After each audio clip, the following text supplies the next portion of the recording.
Alright there guys, and welcome back to another video.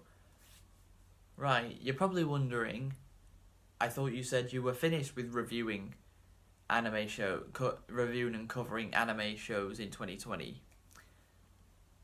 Well, you're half right. In my brand new animal video I made last week, I said that I was done with 2020 anime in terms of covering it. What I meant by that was any animes released in 2020. That's what I meant. So any show released in 2020, I'm done covering them. Any show that was released before 2020, I of course, if I want to cover it this year, I will. And that's what we're doing here with Kill la Kill, released in 2015, so that's why I'm still making this video, because it wasn't a 2020 anime. And right from straight away, you can see in the title, it says the perfect blend of action and comedy, because that's what this show is. It really is the perfect blend of action and comedy.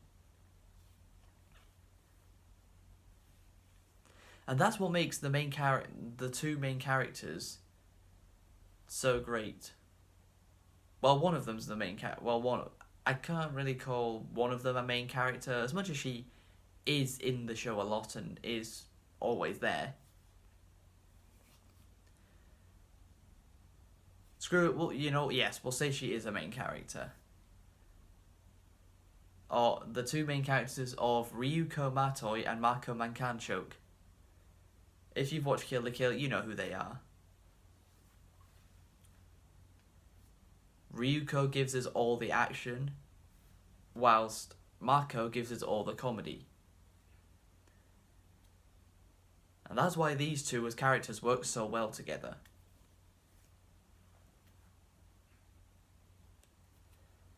Of course, the premise of Kill la Kill is Ryuko arrives in a new town with the most prestigious high school in the world, called Honoji Academy. Run by student council president Satsuki Kiryuin, aka Lady Satsuki. And she has her main line of defense is the Elite Four, who are all insanely strong members of the high school.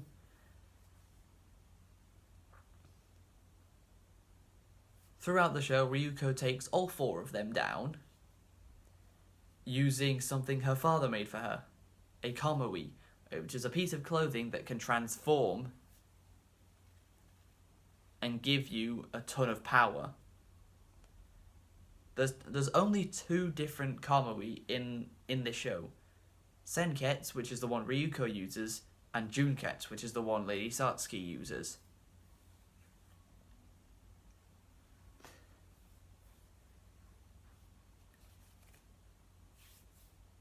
And the main goal for Lady Satsuki all along actually happened to be she wanted to rebel against her mother, Lady Ragyo, who is actually also Ryuko's mom, but we don't find that out till the end. Ryuko and Lady Satsuki are actually sisters.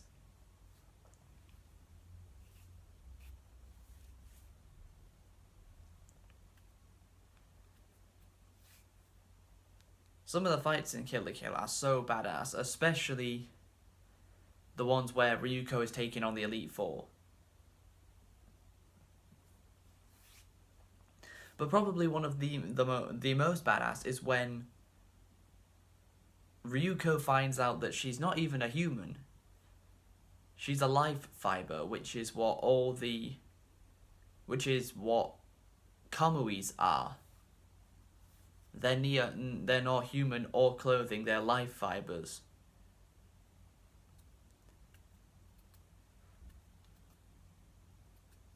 Which is what makes up this power.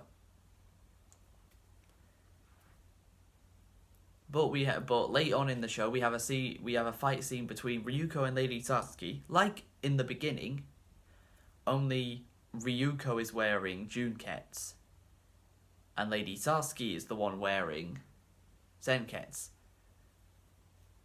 So you've got the two of them fighting each other again, only they're wearing the opposite kamui to what they usually do.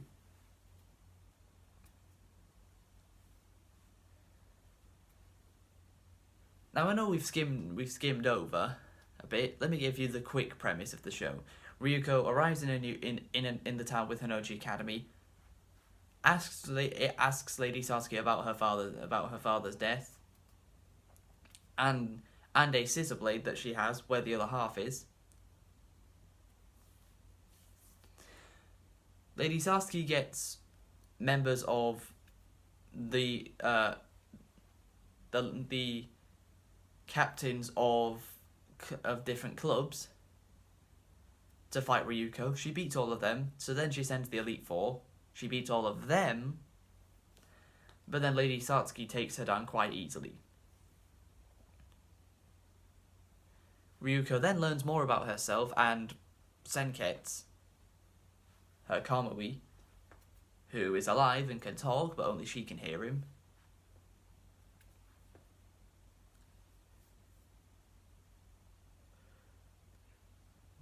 Lady Sasuke then sends off the Elite Four and all of the clubs to go and take over certain parts of Japan, which included Lady Ragyo's second in command, Nui Harame, who cut Senketsu into tiny little pieces. But luckily Ryuko managed to get them all back and stitch Senketsu back up to what he was meant to look like.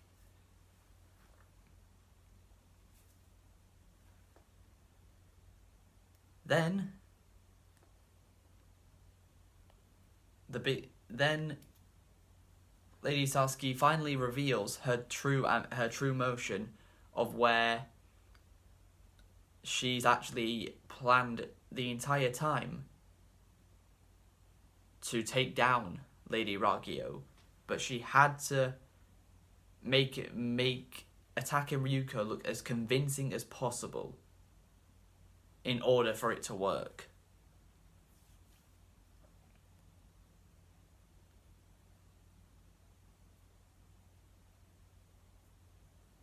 So then we have Ryuko take on Nui again,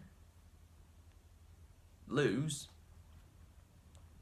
Ragyo turns Ryuko against everyone. And whenever Ryuko transformed with Senketsu, normally she just has one. She has black hair, but with one red strand coming from about here. When she transforms with Senketsu, normally the top part of her hair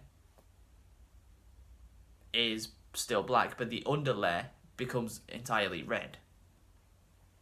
With Junketsu, the front of the bottom layer of her hair is red, but the back bottom layer of her hair is blue, which actually looks quite cool to have her have black, red, and blue hair all at the same time.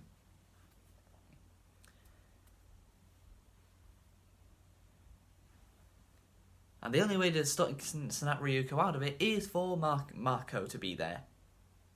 Mako has been mainly used in the show the entire time as comic relief and for running gags. The most notable running gag is when she starts explaining something to someone, but she does it really fast and gives us a bunch of quick demonstrations, visual demonstrations of what she's talking about. These start at the very beginning to the show, and they even go all the way up to the very end of the show, and every single one of them is funny.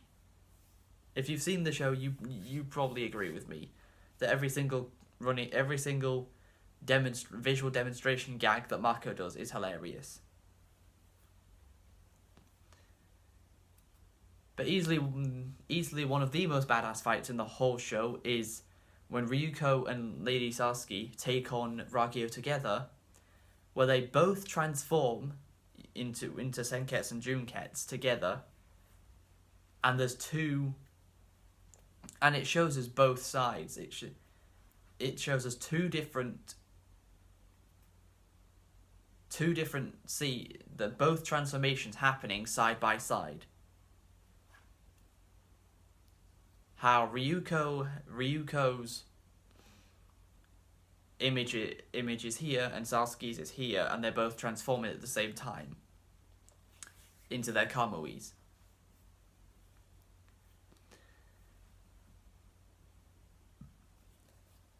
Not only is that incredibly badass, but the two of them actually work very well together. But the most badass thing about all of it is in the final episode of the show, when Ryuko takes on Lady Ragyo all by herself after killing... Well, I was about to say killing Nui, but no, she doesn't even do that. Nui does that to herself.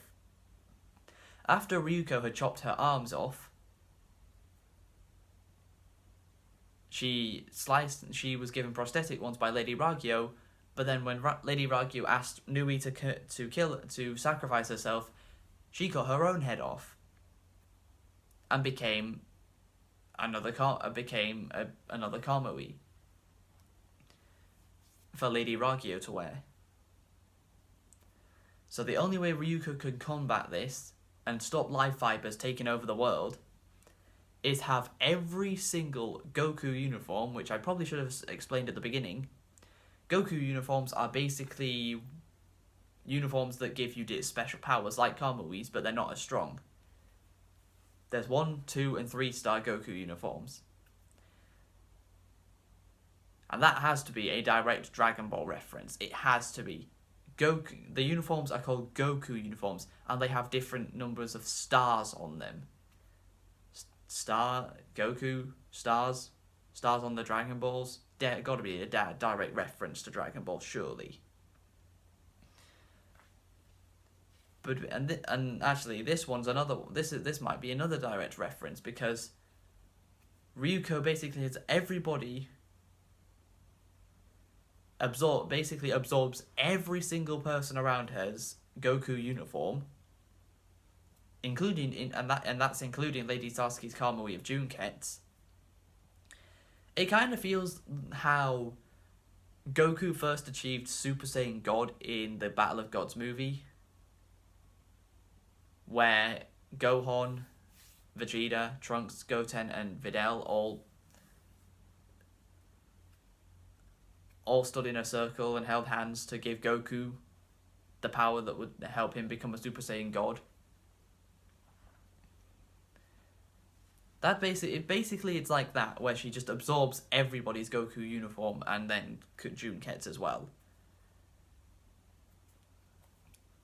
And you know an episode is going all out when it plays not one, but 2 of the opening theme songs in the same episode. Yeah. The opening credits never played for the final episode, because instead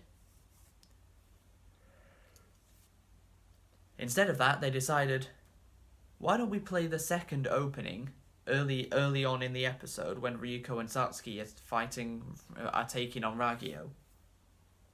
Which is what happened. But then, later in the episode, the first opening theme song begins to play as well. So yeah, both opening theme songs play in the same episode. And I've told you guys before, I love it when shows do that, where they play the opening theme song during the episode in a battle. Because if the opening theme song starts playing, it's about to go down.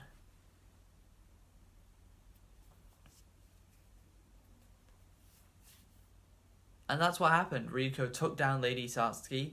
No, not Satsuki. Lady Ragyo. And then returned to life as normal.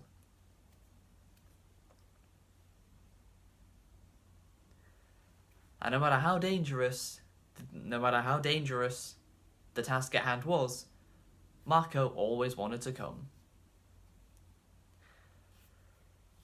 And while the Elite Four and the rest of the school were fighting people in places like Kyoto and Osaka, Mako was in Osaka buying souvenirs and food instead. Because that's just the type of person that she is. It's quite funny how Ryuko is my favourite female anime protagonist, yet she's not my favourite female she's not my favourite character in the show, and she's not even my favourite female character in her show, because Mako is both of those. Favourite female character and favourite character.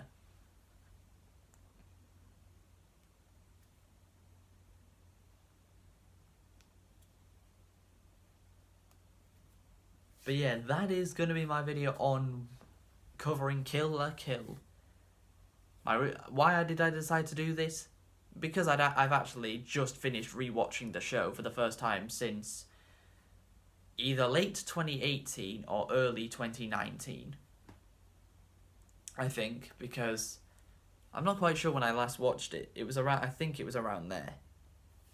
But yeah, rewatching it again, it's even better than I remembered it the first time. But yeah, don't expect me to cover any more shows that were released this year. Any show that was released before this year, maybe. But this year, no, we're done. The only time I will be talking about any shows that were released this year again will be at the end of near the end of December, when I do my top 5 anime of the year for 2020, just like I did for 2019 last year. And I've actually got more shows to pick from this year than I did last time, so it's going to be an interesting one. It's going to be an even more interesting video than it was before. But yeah, that is going to be it. I hope you guys have enjoyed. Please be sure to leave a like, subscribe if you're new, follow me on all my social medias, and until next time, catch you later.